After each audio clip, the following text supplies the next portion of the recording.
Bonjour, bonsoir, disons salutations à Balandini, sur Yoka Bas TV, au Bapé Sarabiso confiance, au Bas partage à l'émission, au Bas like, au Bas commentaire, au Bas toujours tout près de nous pour nous soutenir Moussala Auto, Kosala, Moussala O, ya coupé sa bino information, ya ko tenir bino information en temps réel.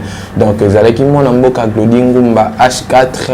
Donc, émission Bolinga Kaming, peut en gros, Masolo na peuple, et bien la kibino, l'un ba communicateur, il y a parti présidentiel, au Tobengi na Combo, IDPS, Azalipe, Moko, il y a ba communicateur privé, il y a CG Augustin Kabouya, ou Abengami na Combo, il y a Trésor Mbokila.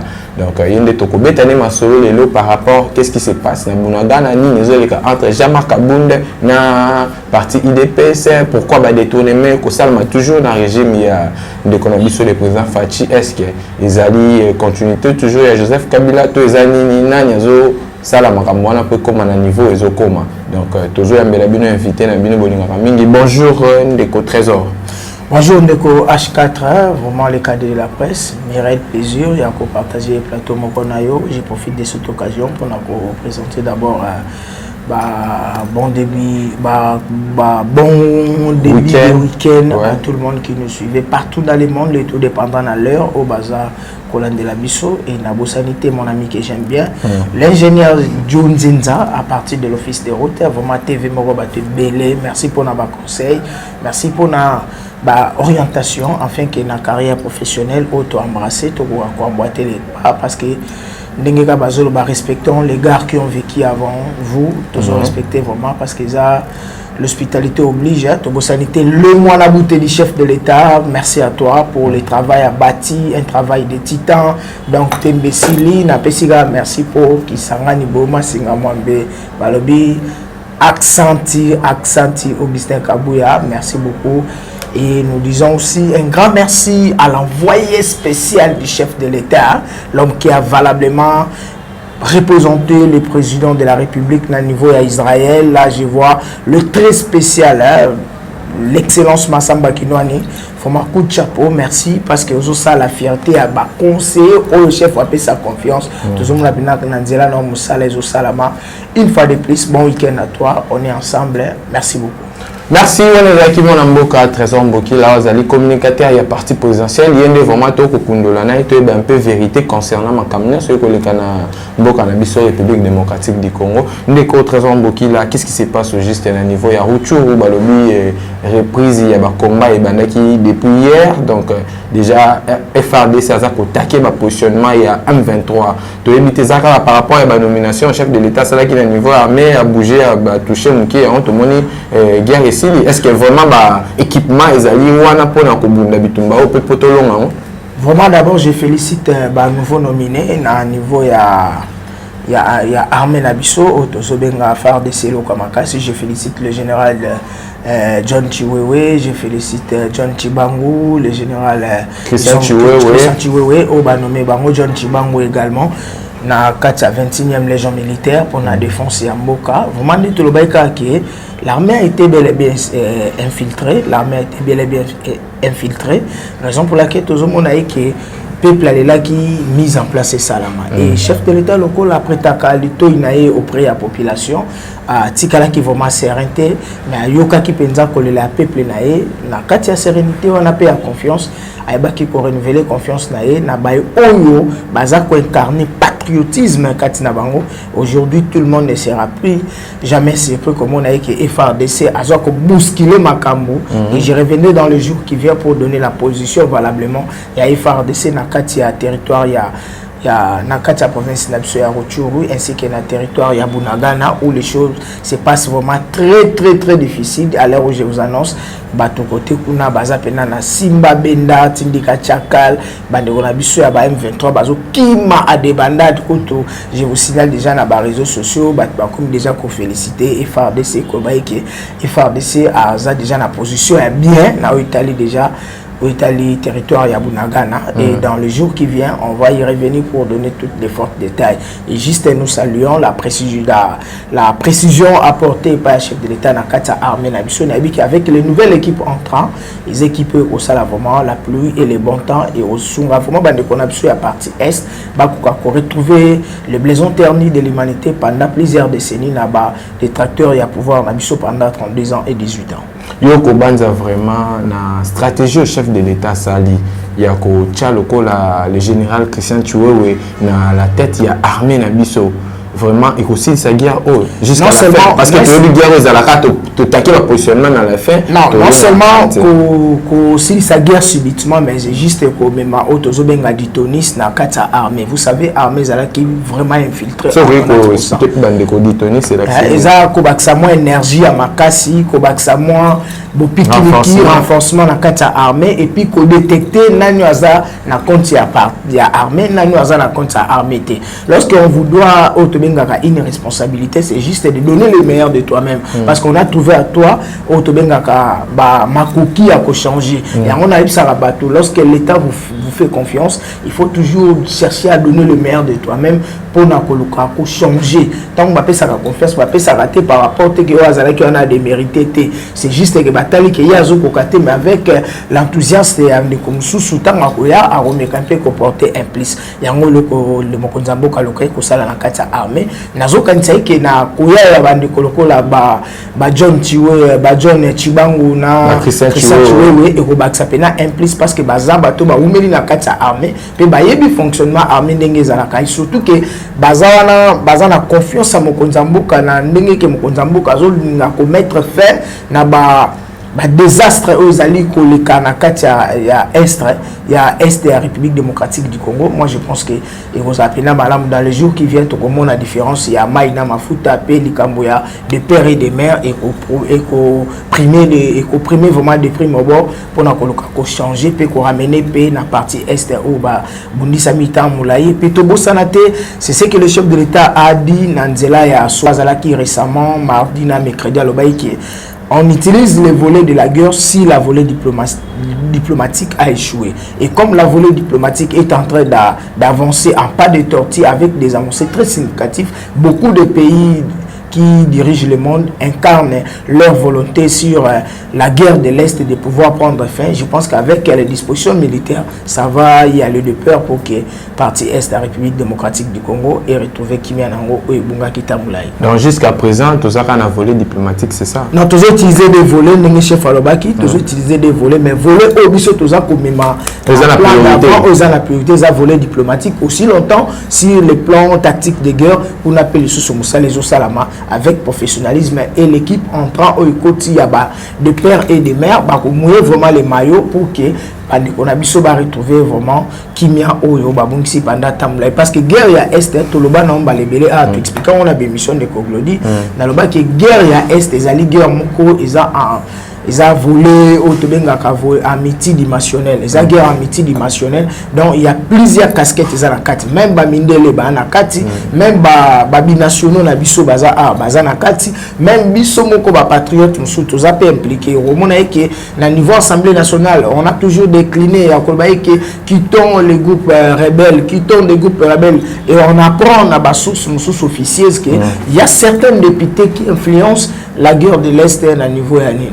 Il y a là où le drame se déroule à chaque fois dans la partie Est de la République démocratique du Congo. Et le lieu aussi, nous constatons qu'il y a un niveau, il y a volet politique à Mokonabso, il y a toujours les influences, ils ont influencé pour leurs intérêts politiques. Mais je pense qu'avec la détermination et l'engagement du chef de l'État Fatou Beton qui incarne le changement de tout un peuple, moi je pense que plus rien ne sera comme avant. Est-ce que lelo faire des séances comme bunda parce que toi ebi mutu po bunda malgré bunda l'école mais c'est la motivation vraiment na niveau moi ya bien est-ce que gouvernement na biso à prendre à prise en charge ya ba soldats na biso vraiment bien. Et c'est ce qui s'est fait. Moi je pense que le président de la République a toujours dit il y a eu la majoration des salaires ya ba soldats, conditions de l'air, conditions de vie, ba majoration qui salaire na bango, mais à ce qui concerne la guerre, on dispose tout un budget et il y a des primes. On se pose beaucoup plus de questions. Est-ce que ba prime wana ba bazala ki liboso wana ko misango? Je peux te relater une histoire au Ekoka Musayo de comment quoi que na ba niveau ba estazape confrère journaliste Nabino au pays Bozalagana bango na comparaison journalistique de quoi là tant comme la partie est il a été surpris comment on a été camion Bozala qui destiné pour un ravitaillement ya ba armes tout ba kit militaire ba tenue ba consort ba ravitaillement ba produits médicaux et ba neko ça la ba course privée. Il y a des généraux qui au commandement des affaires de ces côtés-là. Donc, Moutavandi Boué, camion au Sénégal qui ça, vous savez qui est ravitaillement et bloc à coller, tout bas kit médicaux, tout bas kit de guerre, dans le niveau est, vous allez constater que les autres, ça tout le temps, ça général à la laisse-moi faire mes histoires. Ce n'est pas la guerre à chaque fois. On est ici pour faire aussi nos histoires. Tu as la degré à ta modèle. Moi, je pense que le problème est beaucoup plus dans beaucoup de dirigeants. Le Congo a un problème de dirigeants. Le Congo n'a pas un problème de richesse. Le Congo n'a pas un problème de pourcentualité. Parce que les pourcentualités, nous en avons. La richesse, nous en avons. Mais ce problème, il y a un animateur. Aujourd'hui, vous allez remarquer que ceux qui montent à Libanda, ils parlent à autre chose. Mais s'il est maintenant aux affaires de l'État, il revient maintenant dans le système. On a Bakemboka, Isa Yakobeba par rapport au système. Or, on est habité par un système. Or, il faut d'abord déboulonner. C'est ce que le président de la République a toujours dit lors il y a passage à niveau il y a Libanda Mboka na diaspora. Je suis venu déboulonner le système Kabylie pour instaurer un véritable état de droit. Moi, j'ai toujours réfléchi en disant que car Dieu a aimé le Congo, il envoya Fachi Beton pour déboulonner le système Kabylie et Mobutuiste afin d'instaurer un véritable état de droit pour que le pouvoir soit le pouvoir du peuple par le peuple. C'est ça la vraie démocratie. C'est ce qui est en train de faire le président de la République. Mais je vois qu'avec le temps, moi je pense qu'avec l'accompagnement, il y a la population aussi et vous aussi, la presse.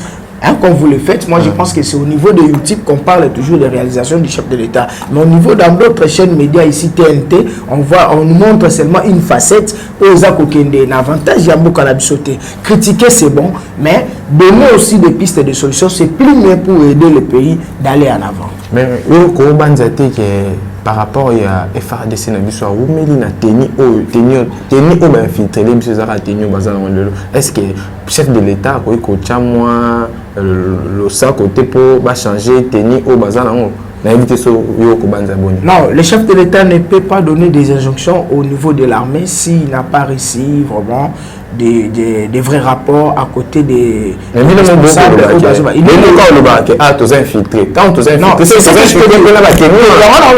Vous savez, c'est en matière mokoya armée.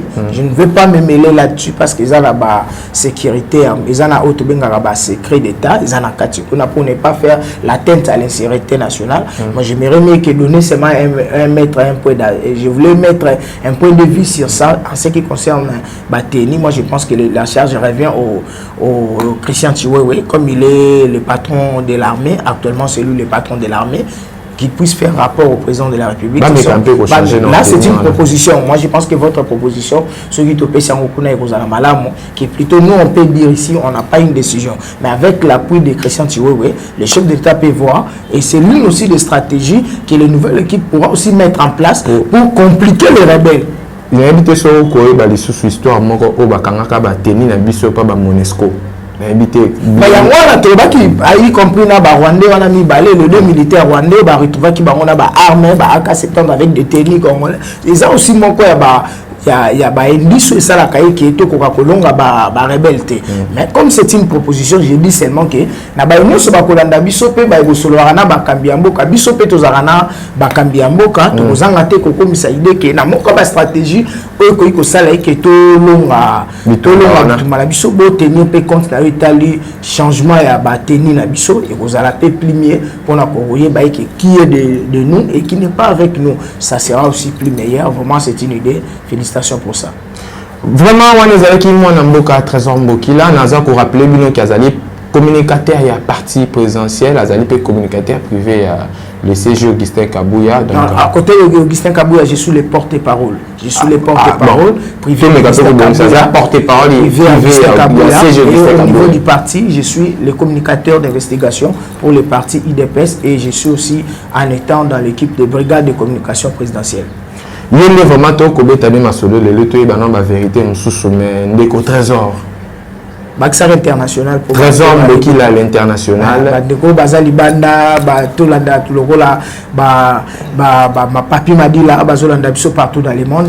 Papi Madila, tout se retrouver vraiment, Mike Mutuba, Bazali Bele, Bazolanda Biso vraiment, Bakura Kose. Bon, on la TV pour te continuer vraiment Sikamo.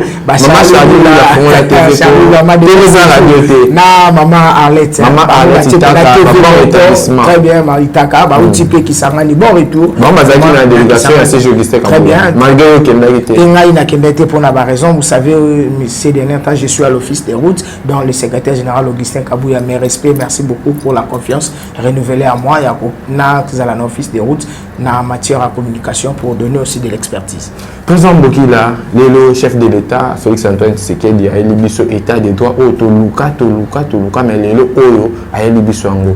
Mais il y a des trucs qui s'est passé à niveau, il y a 10e riz, 11e riz limité, et c'est qu'au parti, il y a Ndeko Jamar Kabound et Zali. Tout le monde a qui les 2 derniers jours a dérangé Ngo, Bamabanga, mercredi et jeudi, dérangé Ngo, Bamabanga, et tout le monde Bazoki, tout le monde présence au moins la police et Zawana. Mais il y a Jamar Kabound, qui a accusé que le Zali. Parti IDPS et Kotine de Bagène pour Bayako, Bouka résidence, il y a parti de Kocha Markaboun. Mais il pose à l'île, il y a parti présidentiel. Est-ce que vous avez l'information là? Vraiment, je suis très déçu de voir que des drames pareils s'est déroulé dans les communes présidentielles, tout bien limité, et surtout qu'ils ont place commercial. Donc, commerçant, ils ont babiloko, bakouana, ballon, ils ont na avenue principale, boulevard Lumumba. Vraiment, ils ont bien été pour l'image en Bokanabiso. Je condamne vraiment l'acte de barbarie, la dernière énergie. Nous ne tolérons pas ça parce que nous sommes venus au pouvoir pour prôner la démocratie ainsi que le changement. Nous ne sommes pas là pour nous représenter des actes pareils. Moi, je pense que il y a Alliance pour le changement, le vrai nom est parti à Jamar Kaboun. Il doit démontrer que faire la politique autrement, c'est tout à fait différent de faire l'opposition quand nous étions à l'opposition. Moi, je pense qu'il doit d'abord respecter le parti présidentiel en même temps aussi et se conduire à l'alignement dont les opposants de républicains doivent se comporter. Ils se prennent comme si ils sont dans la libertinage. Et avoir la liberté, ce n'est pas la libertinage. Pour nous, ce que partager à vie, il faut pas agresser. Le problème, c'est quoi? Il y a eu une incompréhension entre Bango et Bande comme ça, il y a eu des pèses. Alors, il devait aussi se calmer, mais il y a eu des incompréhension. C'est que Bao Bazo Bunda, Bao Bazo Yabwe, Ndemimba tractation, c'est que le drame se déroule qui il y a bango bazana ngambo ya industriel biso tozana ngambo ya résidentiel ba komisko ko sala ndeni bato nyoso bazo utana ngambo ya résidentiel bango ba komo taquer bango il qualifie tous ces gens là comme si les membres de l'IDPS. Or ba busani ke kuna za pena ba simple passager, ils appellent na ba simple résident avant da kuna, ils ne s'occupent pas de la politique. Or bango ba lingi ba se faire justice au lieu de saisir les autorités compétentes pour calmer la situation. Et je dis aussi nos amis de l'IDPS doivent comprendre que on n'est pas si ennemis sur terrain. On est beaucoup plus des adversaires et notre diversité est basée beaucoup plus sur l'idéologie. Il faut tout ça la différence. Biso toza kokamba, bango baza libanda, biso tozo lakisa bango ndenge ni bakamba. Na stade bango baza biso si to leka yango. Donc quand on est à l'opposition, on est beaucoup plus provocatrice. Bango nde baza ko provoquer biso pour na bango za ke to IDPS ça na droit comme place bango bazate. Or, tant que bato IDPS pour remonter que bango bazo empêcher bato kokoleka kuna, bango zo empêcher bato kokauta. IDPS a monter parce que nous sommes au pouvoir, nous avons prôné la démocratie. Il faut que le peuple congolais soit libre, avaguer librement la occupation. Voilà ici qu'il y a une incompréhension, mais il y a des ordres, il défendre, pression, mais nous faisons mettre calme et pour ramener Kimia na contre pour l'intérêt du peuple congolais et beaucoup plus to condamner bena ba acte modèle wana to elango na terrain na nzela ba échange na nzela ba idée mais plutôt que troubler ordre public là ce n'est pas vraiment bon, c'est déranger le peuple congolais au bazar ko vaguer librement na occupation na bango parce que tout le monde ne fait pas la politique et tout le monde ne se mêle pas dans makambo à parti politique. Donc nous les gens qui font la politique, nous devons aussi comprendre que faire la politique autrement, la politique ils ont babitumbate, ils ont makamba ba idée par rapport à ba programme ou tout ça ko incarner. Biso IDPS on est non violent, to supporter ba réaction, mais ceux qui bino boyeli biso na ndenge ya menace, on est dans l'obligation à défendre pour nous protéger parti na biso pe ko protéger pouvoir na biso. Le siège Kokom Lumbana épouse ya Jean-Marc Kabonde soki ndenge. Bon, moi je pense que l'affaire est toujours au niveau de la justice. Maman Tina que je salue à un niveau andako, vous savez que Makambouane Zalaki na niveau de justice, biso l'IDPS tous en droit à copier ces injonctions la justice na biso. Là je n'ai pas l'idée. Moi je sais que maman Zanandaku et na évité ceux qui bakangi to bakangate, mais je sais qu'Azanandaku, donc je les salue aussi à travers ça. Conseil européen ça n'ande Koje Koko. Non, de Koje Koko to sengai que si réellement il y a des épreuves, il n'y a qu'à la justice à saisir justice à la moussa nango. Mais ce que ça pensa bongoté, il y a encore un autre agenda. Là je n'ai pas l'idée.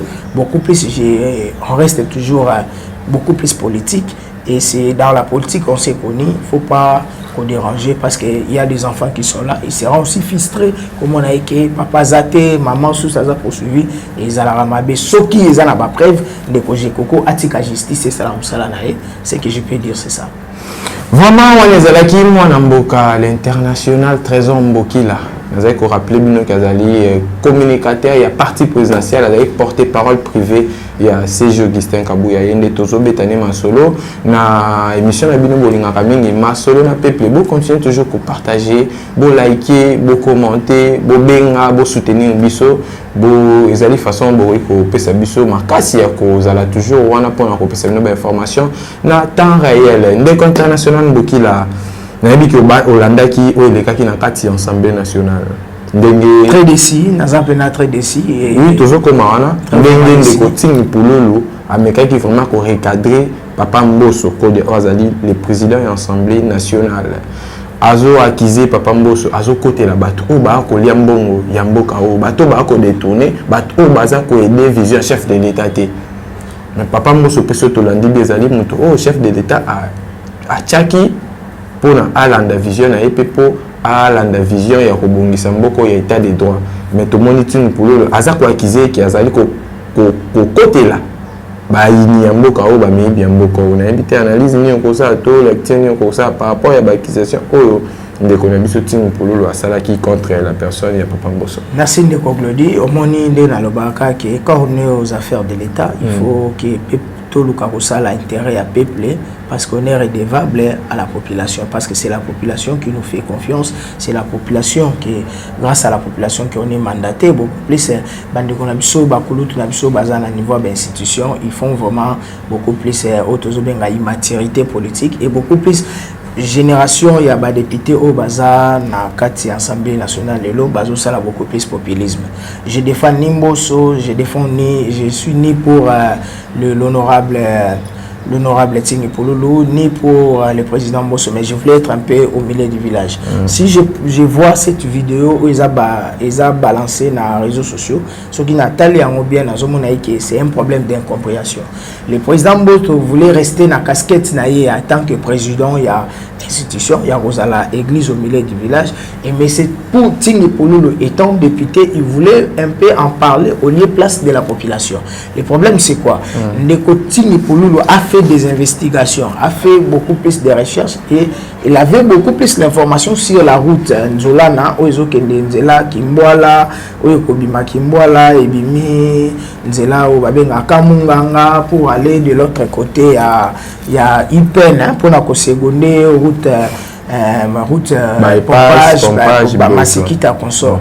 Mais alors le problème est que mon Ebima l'État de Missambongo depuis 2021 pardon, depuis 2021 Bongo Ebima, et maintenant lui à sa qualité à député a constaté que Bongo Ebima même il s'est les salamate et il voulait maintenant quand il a pris la parole dans sa perchoir de l'Assemblée nationale, il voulait se rappeler na président Mbosso que président moni bandeko ya route tel balobaki na makambo tel yango mbongo se bima pourquoi ils ont salamate et président Mbosso comme il avait déjà l'information aibeke lelo ndenge tozo babelo jeudi à lobby eleki nde balança qui travaux à route Nzolana ba yango ndeko Mbosso mercredi a ibisa ki habité mardi c'était le plénière de mardi habité déjà route wana bazo lançango de ce jeudi.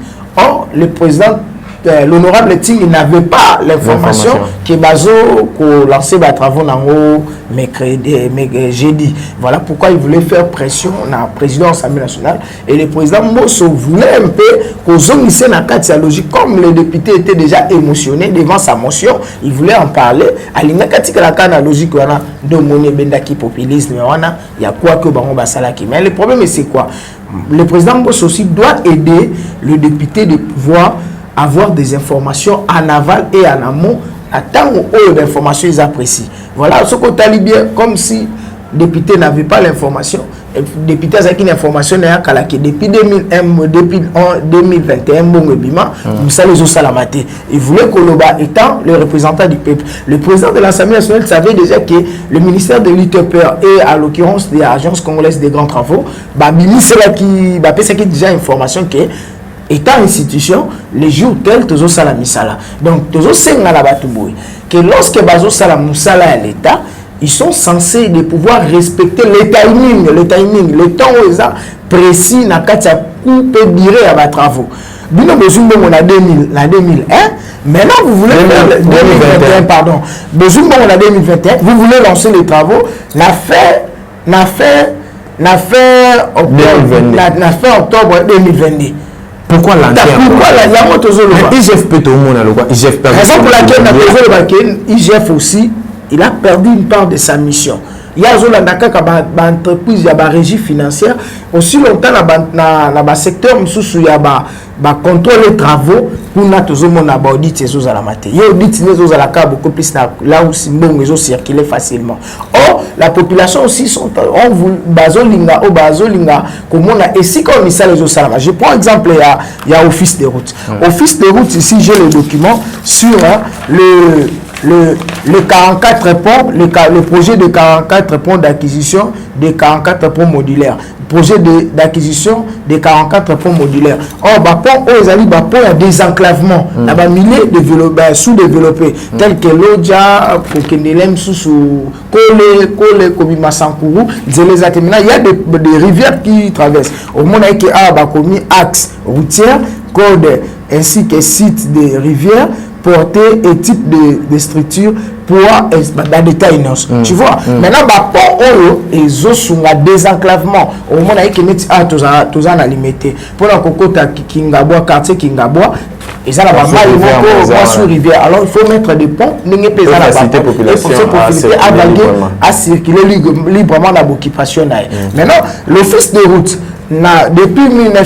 depuis 2001, Kabila a pris le pouvoir. Jusqu'au jour d'aujourd'hui, vous allez remarquer que Kabila a réalisé qu'à 4 ponts. Mais le président de la République est venu dans 4 ans à réaliser un projet de 100 ponts, dont le premier par Paris, c'est le projet d'acquisition à 44 ponts modulaires.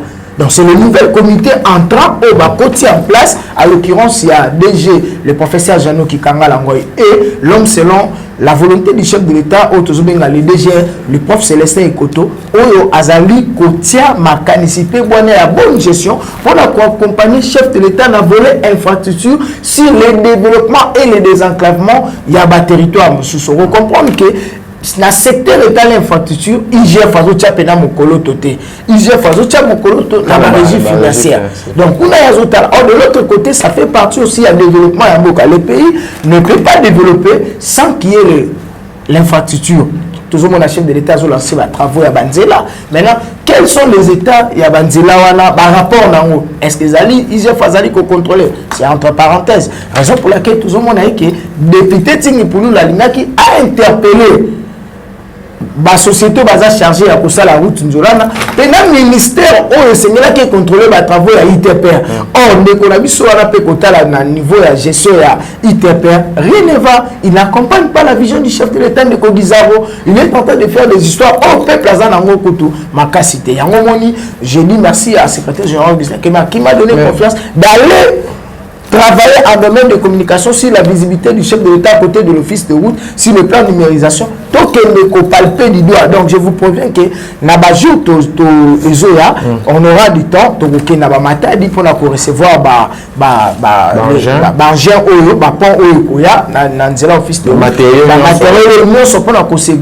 certaines provinces en difficulté parce qu'il y a encore des routes en dessert agricole. Or, route, on est dans la rivière où l'équipe met. Il faut mettre des ponts modulaires, des ponts modernes, adapter la technologie. Il y a le lot pour la construire le plus vite possible. Voilà. Mais toi, le chef de l'État, ils ont détourné parce qu'au fils des routes, d'abord,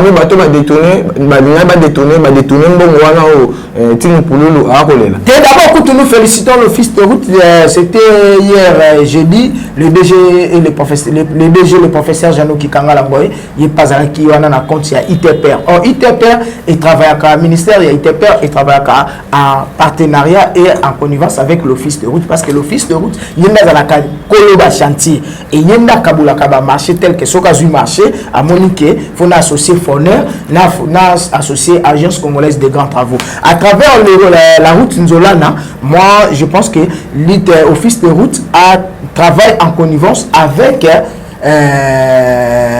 l'agence congolaise des grands travaux, on est associé l'ingénieur et office de route pour la bangin, pour le déplacement. Marché Zali, la route de là, ils ont un compte à ministère, il y a ITPR. ITPR Zali Kolo marché, la compte à l'État.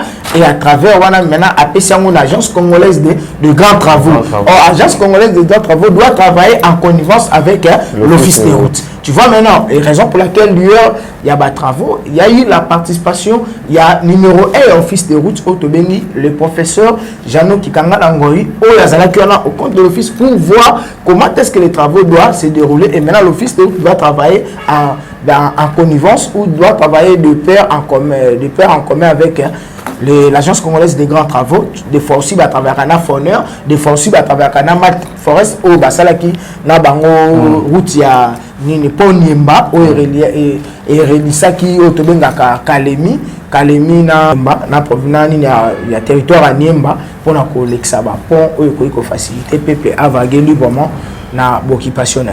Est-ce que l'office de route peut accueillir les chefs de l'État par rapport au Lotozana dans la situation où ils aggravent le niveau de la ville de Kinshasa, l'embouteillage, surtout sur le commune axe protocole à Tchangou, le niveau des bonhommes pour comme quartier qui mbouta. Est-ce que l'office de route a ça la vraiment petit terrain pour nous courir là on est tout que ça la pour nous éviter l'embouteillage on a pas ça axe à sika. Est-ce que l'office de route a ça déjà pour votre information, merci beaucoup pour la clairvoyance la sagesse. Déjà office de route a déjà saisi pour la matali ndengeni bakoyi kosala surtout un troisième saut moto.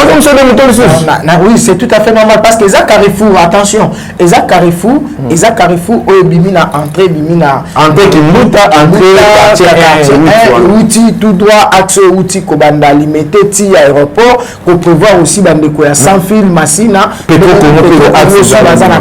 alors ce sont des études au office de route asa déjà na expertise nango déjà une étude des la maona à représentant na ministère de l'ITPR, il y a ITPR travaux publics de Barota là à travers la société où baron barobenga tel que Mata Forest, tel que agence congolaise de grands travaux baron peut baza impliqué dans ça et d'autres fourneurs batalande ni bakoyi ko sala pour ko désenclaver pour ko faciliter tant yozo kama na ba mikila poto bato bakenda Dubaï bato bakenda Chine et ça na ba route c'est outil de coller balu il y a la technologie il y a aussi des ponts modulaires. On peut faire ça des systèmes modulaires.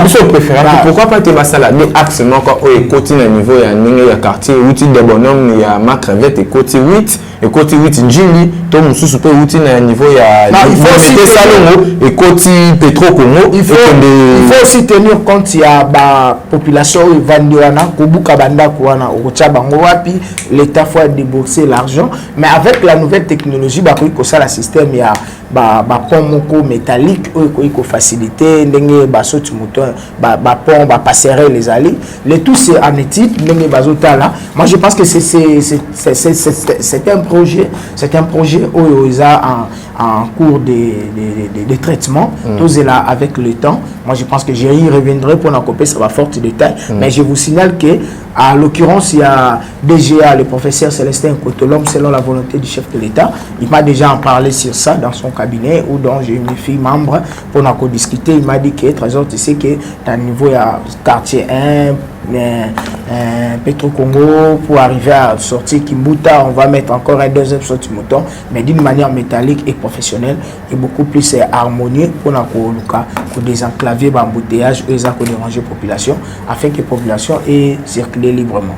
Biso batu o tozanga na biso basoda moi to kona sens unique exacté mais to ko senga pe na ba roulage ba policier bo sa msala ningi longo bani bo mo sa ka msa so chef de l'état oleka mais ce chef de l'état oleka te bo tika embouteillage policiers ont préféré que nous avons Botalikasso. Là, c'est le général Kassongo doit aussi mettre vraiment beaucoup plus de la rigueur pour que Moussa les Salam, parce que c'est dans sa responsabilité de pouvoir garder, contrôler, surveiller et mettre de l'ordre, étant la police pour faciliter la population de vaguer librement à ses préoccupations. Donc, Bakonzambo Kabosa Msani, le Ngobanimo et vision chef de l'État, ils allaient façon peu et des binos qu'on a famille na bino.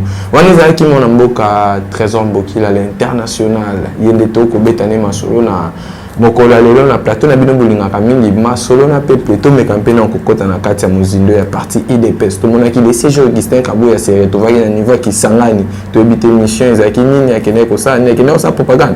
Vraiment, merci beaucoup. Ça, c'est l'électorat gagné déjà en avance à côté de Kisangani. Nous félicitons le secrétaire général pour avoir réussi la mission. Paris gagné. Il y a Kisangani en évolution. Dans le bain qui Kabouya na niveau de dynamisation, il y a plus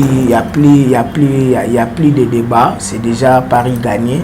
C'est l'électorat gagné en avance. Vous voyez déjà que combien le peuple donne confiance à Fachi Béton à travers l'IDPS qui a valablement représenter l'image du chef de l'État. Il a démontré de quoi Otoza parti populaire, Otoza parti le mieux implanté, le mieux structuré et parti très populaire accueilli par la population boyomaise. Et vraiment, Otoza fier de soutenir le secrétaire général. Et merci à vous, l'homme qui incarne la vision, le ministrable, hein, lui je l'appelle le ministrable, hein, Gentini Bolamba, les grands boyomais, Gentini Boyamba, 4 IDPS. Vraiment, c'est un bon jeune, un bon leader qui incarne la vision. Vraiment, merci avec toutes les à côté. Il y a une forte mobilisation réservée. L'équipe d'avance, c'est la CG. Vos équipes d'avance, ils étaient là et nous saluons tout le monde qui a contribué pour la réussite. Là, je vois le National Barouti chargé de la mobilisation et communication du parti. National Barouti, Clément, un vrai fils boyomèse. Félicitations à vous pour les. Est-ce que l'émission est possible vraiment? Non, c'est Tembeza. Sous tout le monde, que la polémique va l'équipe à Top Congo pour dire n'importe quoi par rapport. Il y a accuser que c'est déjà possible. On va accuser que tout le monde a quelque chose. Papa, millions de personnes voilà, ont dépassé combien? À savoir que biso IDPS maramba va plainte au PC la rombo moteza na kati ya makila na biso so le big CG Kabunda ba ba plaint au Jamaka Kenda na Jamaka Kabunda ça l'événement ni no appelé premier événement point azalaka na IDPS oyemboka le bec opposant aux alatetti yezo ozonga donc il est contredit par ses propres paroles yemo Jamaka Kabunda salika première conférence de presse nanda kuna lobi na ngoboba semaine elandi batie na makala pour avoir. Mais le CG Kabouya Azali, le pôle responsable numéro 1, le a parti IDPS. On vous appelle Mézir pour organiser le moment où on est dans le stade des martyrs. Mais tant que Sali Nachopo, Tali Oleki na Kisangani, c'est plus que le stade des martyrs. Plus de 90 000 personnes au Baye n'a correspondre. La place de la poste plein à craquer. Parce que Yozo Bakista de Marty, est-ce que Zambala avec Augustin Kabouya et Jean-Marc Kabou, nous avons rempli le stade de Marty, qui était le secrétaire général? Vous précisez bien, avec Augustin Kabouya et... Mais qui a mobilisé, qui a descendu, qui était à la charge de la mobilisation? Moi, je n'étais pas là. Mais je t'explique que M. Kabou est venu seulement couper sa discours. C'est le secrétaire général qui gère le parti. C'était lui qui était à la hauteur de l'organisation et à la mobilisation avec tous les organes de base des partis. Donc, il ne faut pas confondre la vitesse et la précipitation. Nous, on est en train de travailler à pas de torture et nous y arriverons pour préparer l'électorat à 2023, chef de l'État. La réélection du Fatih Beto, Otozobenga focus objectif. Wana nazomona dekonanga Scotchi Mukua Oazoloba 2023 Fatikaka. Donc toi le loko obisoto forcé bisoto zaka wana ose la mot d'ordre. Or le mot d'ordre c'est que le secrétaire général est en train de faire la redynamisation. Il est en train de bouger encore tous les compartiments de l'IDPS dans tous les 4 coins du pays. Donc il n'est pas aussi question yolobaki otete biso IDPS toza partout. Et mais attends, il y a une redynamisation en France, en Belgique, en Hollande. Ça va faire au niveau international. Bon, élection est à niveau international. Élection est à niveau international. La Naki Bande Kokutu à Londres, on peut basengi, élection peut voter parce qu'on avait seulement choisi les 5 pays. Là, nous voyons l'Afrique du Sud, la Belgique, la France, ainsi que l'Allemagne et l'autre pays là qui est en gestation, l'Angleterre, on dit donc pour te dire que Bissoto s'est préparé déjà en aval et en amont. Donc tout ce qui est la polémique, félicitations à toi, l'homme qu'on appelle le très correct de la République, Tatika, collaboration à chef n'a défaut, on te dit que moi na bouté du chef à 70. Mais c'est tout ça au Bika. Plus rien ne sera comme avant. Merci pour nous saluer salamina niveau qui s'engage. Donc tembepene sili toyo mona bibayo bimsa pasteur au pasteur ana zaina campagne. Oh pasteur aya ko sambela kutu faut me féliciter Augustin Kabouya ndeko na ngai.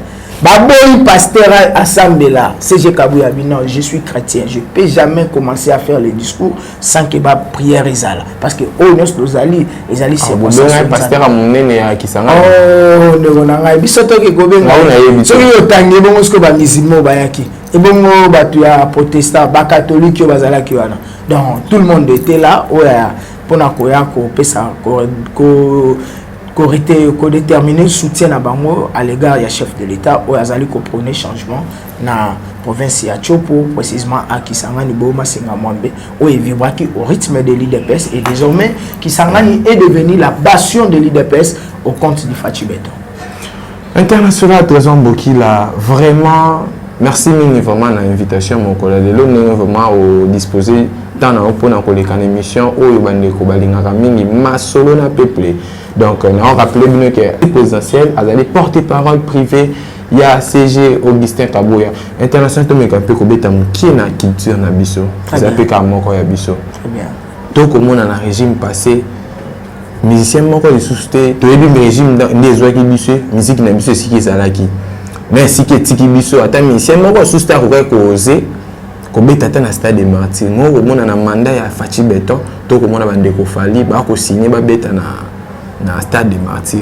Est-ce que analyse ni ko ça là par rapport à action bon ça prouve que le peuple se retrouve par rapport à Makambo to bande ko décliner et maintenant muta komi ko sala oiza musala na e dina lo ndenge balobaka ki na le poto à chaque peuple et à chaque communauté et sa culture. D'abord il faut que biso tozali le premier pays au monde où to vandi sa musique. Donc tout ça ba premier dans le monde na musique eza na quatre sa culture na biso et ndeko fali pour pas coup de chapeau à lui, il est en train de faire la pluie et le bon temps dans le monde musical, partout dans le monde on les préfère. Il a joué dans stade à Bercy, à Sala Bercy, à Sala UR Arena, à Sala Stade de Belé. Ça sera aussi pour lui un honneur de faire le grand stade mythique comme un stade des martyrs de la Pentecôte. Pour moi, ça fait partie de la culture et je pense qu'à travers ce grand événement, on parlera aussi de la RDC et ça prouve que le climat des affaires au sein de notre pays, ça marche vraiment bien avec la participation sous la houlette du chef de l'État qui est en train de promouvoir la jeunesse, de pouvoir se retrouver dans tout la... Est-ce que le pays des pays beaucoup soutenir que conseil Biso IDPS Koko Tsepso na Makambouana te musique qu'ils ont encore la culture na biso. À titre d'exemple, nous avons le ministère de la culture et le Yoso Zoba qui miso l'IDPS non, l'IDPS est un parti politique ou est un fait privé. L'IDPS gère que les histoires politiques sur le plan culturel. L'IDPS ne me mêle pas à ça. Moi je pense que comme les autorités de la place autoriser que musique wana et betama, ça fait partie aussi. Na tout le monde tu es dit que na niveau et qu'il y a poto politique na biso les salaires que ma conseiller betama. Non, exactement parce que bandeko ko soutenir régime bandeko non la population, ils partaient en Europe pour exploiter nos frères. Aussi longtemps ici, ils faisaient absolument rien. Et raison pour laquelle la diaspora, là je vois les grands prêtres mané, non, grand frère propre, MNK service, aux qui bango bamona pour la bango. Comment peuple a souffert qu'on a bien moya ko betara pour na couper cette impression que makamboza malade. Le col a tout monde qui makamboza bien té. J'aurais souhaité bino botikana makamba musique wana a na poto. Na Kinshasa, c'est toujours le même Fali pour qui a joué les UR Arena en France. Il y a Betaki Moutali Bosso. Et tout le monde a dit comme souper à Poto revendiquer qui la concert a eu tellement lieu et Betaki et c'est un peu ça. Donc je pense que le tout dépendra à niveau de la communauté de la diaspora, de l'étranger, qui ce n'était pas la décision du gouvernement. Et le gouvernement de Joseph Kabila a tenté, il y a mais comme la situation du pays était très dramatique, il y avait vraiment de la souffrance. Les amis de la diaspora ont compris que c'est une distraction. Comme le peuple souffre, Bino Mozo est représenté comme s'il n'y a rien. Mais avec l'arrivée ou l'implication à chef de l'État, on voit vraiment qu'il y a l'incarnation du changement. Otobengi va avancer très significative pour une bonne gouvernance. Il y a beaucoup. Raison pour laquelle je pense que le climat aux ongs à bien, aux ongs à Pérobet à la photo pour que Moutamta Salam Salam. Vous avez aussi que tu commis déjà dans souka émission à Bissou et Mokolo Alelo, on les a qui m'ont en boca international, très en là. Je pense qu'il y a la dernière question au Kotunae. Tout le monde qui peut continuer à faire sport ou participer toujours pour Namboka. Tout le monde a équipe, il y a Mazembeza qui est éliminé. Tant qu'il y a vraiment qui est éliminé, la réaction est d'abord, sur le plan sportif, je suis un ancien sportif. Donc, c'est là qui passe. Comme on a dit que niveau de football, Kita, parce que Mazembe représente aussi Siro. Au Italie football, comme on a dit que c'est une grande équipe. Il y a Afrique, ça comptait parmi ma meilleure équipe, ma meilleur club africain. Comme on a dit que Colombo Bongo, ça fait vraiment mal. Et raison pour laquelle j'interpelle le ministre des Sports. Est-ce que ça m'a ça le Mobani? Tout le monde a le parler Serge Condé. Serge Condé, vraiment. Est-ce que le chef d'État? Il y a à boire et à manger, il y a un ça ne va pas. Au monde de Tozolo Baka qui est tout le monde dans la couleur politique. Lorsque vous êtes aux affaires de l'État, vous êtes censé aider la population. Mais ça n'a pas la population. Bango bazo confondre cause un parti politique na bango ensemble na cause la quatre aux affaires de l'État. Bango le quoi bazo ça derrière, bango na que derrière wana bagocha Fati Beton. Non, bagocha on Nicolas Fati Beton, tu étais ministre, vous avez une part de responsabilité. Sport on a vu ça que c'est retrouvé avec club lobby. Il a pu souffrir pour chercher la qualification. La penalty, il était le gardien qui a sauvé le niveau bâti Robi. Et un manque de compétition. Un grand pays comme le Congo, tout ça, pour organiser le championnat. Maintenant, on a choisi un problème à Fatih Beton, c'est un problème des animateurs. Le Congo a une malchance, à vie, d'avoir des animateurs au balini population, au balini karabandaku, na kozana ba vie à poto, plusieurs kokibine bamakamu, pour que permettre à se retrouver. Mais aider la nation, Yakokende Liboso, c'est bizarre. Nous avons vu le Cameroun avec l'arrivée à Samuel Eto'o. Tu vois un peu football à Cameroun de Nezali. Aujourd'hui, plus de 120 Camerounais poto diaspora pour aller assister avec les 450 national patriotes camerounais au résident na Cameroun pour accompagner l'équipe na Qatar la Coupe du Monde. Voilà une fierté. Mais pourquoi pas Bissau? Parce qu'il n'y a pas une bonne organisation. Costa Omar, bateau Yatikaka wana a dirigé un téléphone. Voilà un peu de bêtises. Tant on a le bateau, et ça bateau à Kabila, ne bakangambo kao, bino le banana. Pourquoi il de la Kabila? Tant que Kabila zate, on est quitté par un système. Voilà un deuxième système. Il est ministre, mais il n'arrive pas à répondre aux attentes de la population. On dit que le football est 5 le football, c'est une passion. football eza passion et ça nous a motivé sur l'équipe raté et ça aussi autobengaka problème il même pas unité et eliminaka là où un éliminaka s'installer football les ont rassemblé biso mais la tala mingi foot na biso eza kokita ba club na biso ont du mal bazo beta championnat prestigieux africain autobengi la Ligue des Champions championnat national des beta maté mais là ba club wana zo kanisa ke ba ke ni musika ndengene les mêmes conditions que le club a réussi à échapper à se disqualifier, de même position que Mazemba a été disqualifié. Parce que Mazemba a démérité à quitter. C'est grâce à Tirobine, il réalise ma bataille, là, on n'est pas d'accord avec ça. Moi, j'ai comblé cette responsabilité. La mutu a ministre. Donc, ils sont là seulement pour jouer le double fait. Il y a Moïse Katoumi. Moi, j'ai toujours dit, Moïse Katoumi, notre souffrance, un jour, parce que tu sais bien que tu n'es plus congolais. Tu es en train de faire des histoires au lobby. Bon, il y a un congolais. Zambiano, Italien, Greco, tout ça. Moi, je ne comprends pas. International, Trésor Mboki, là, malgré Vital Caméra, c'est un dialogue. Non, c'est son point de vue. Le monde est acteur politicien. Il y a pourquoi je sais non. Mais tu sais que si les gens ont intérêt à partager un gâteau à Bossana. D'ailleurs, il y a un problème, il y a inéligibilité. Donc, à Rosala Penza valable était dans la prochaine séance. Atika Babilo qu'on a un intérêt politicien. Donnons aussi la chance à nous, la nouvelle classe politique. Tous les gens ont idée, tous ont incarné le conseil à Batamaye, le bazar dans l'ombre. Ils ont confiance, pour faire la politique autrement. Pourquoi toujours Kakabino vieux wana nozo monazam témoigner abanda ko sala ba politique mboka o banda mobutu ti toye awana mais on so ya même so na fo anduluka intérêt à peuple moke peseni so ndenge de continue pour nous baki 11 fois ministre 7 fois député ya zo pesa mboka ni azana kaka la théâtralisation ya ko sala théâtre na niveau ya Assemblée nationale collègue ici on appelle azana tala ba bêtise modèle wana papa Mbosso nyo César théâtre té to rappeler César théâtre to rappeler raison Mboki la mot de la fin ni on appelle Simbo Mbote na ba nyonso bazo sala biso confiance na Chingoma o azali chef nanga o azali ko porter vraiment confiance na biso pour collaboration à la bena verticale déjà oui na ebi ki mon coordinateur bongama na cotation pour na koya kopesa ça ba sincère félicitations et pour na kopesa pe rapport ande na beka ki na kofunda funda pour nyonso les gars qui a buzoba mon kondi fois e bango na tikala pour na kengela temple et na pesi merci na ba nyonso baza kolanda biso partout dans le monde. Là je vois Jean-Michel Moloto, mon ami que j'aime bien, bon séjour à France na ebi ki ozoya au courant de cette semaine. On en parlera aussi sur Congo, mon rêve congolais, Oezali, une asbel, qui pour nous soutenir toujours ma vision à chef de l'État, père joker de la République, Darius Babeti, pour moi on appelle si bien de place Oezali, et sans oublier ma grande famille, IDPS, je vous aime, Minonioso, Maman Simone qui saute au Bougoumestre, Lemba, Naïbisayo, Batouba Ozelara, Bapoud, Kalamingité, et cette semaine, Naïbi que tu as déjà à là.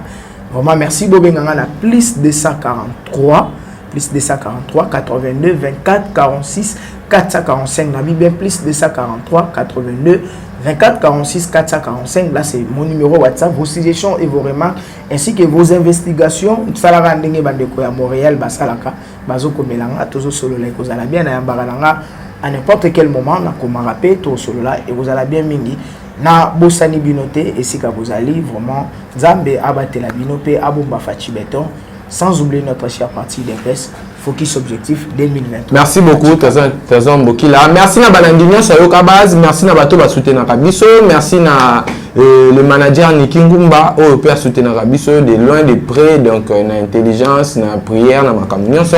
Merci na maman Jacqueline Lumbu au Azana niveau Angleterre, maman Julie Angaja, merci na Lionel Papu na niveau ya Canada, merci na maman Francine, merci na Herman Ngumba les Saoudiens, merci na honorable Yann Bongibo, merci na papa Papi le silencieux à niveau à Suisse, merci na Niklas Mukango, merci à Jano Kikangala, merci na donc merci na maman Candide Mundo, partenaire privilégié, merci na maman Julia, moi aussi à Pembe. Merci beaucoup, vous continuez à soutenir Bisso. Zaki Mona Mboka Gloding Ngumba H4 les Saoudiens. Donc, Tokutani, à la prochaine. Merci Pena ndeko na biso Josué pour na ba image ya kitoko tokutani à la prochaine. Merci beaucoup.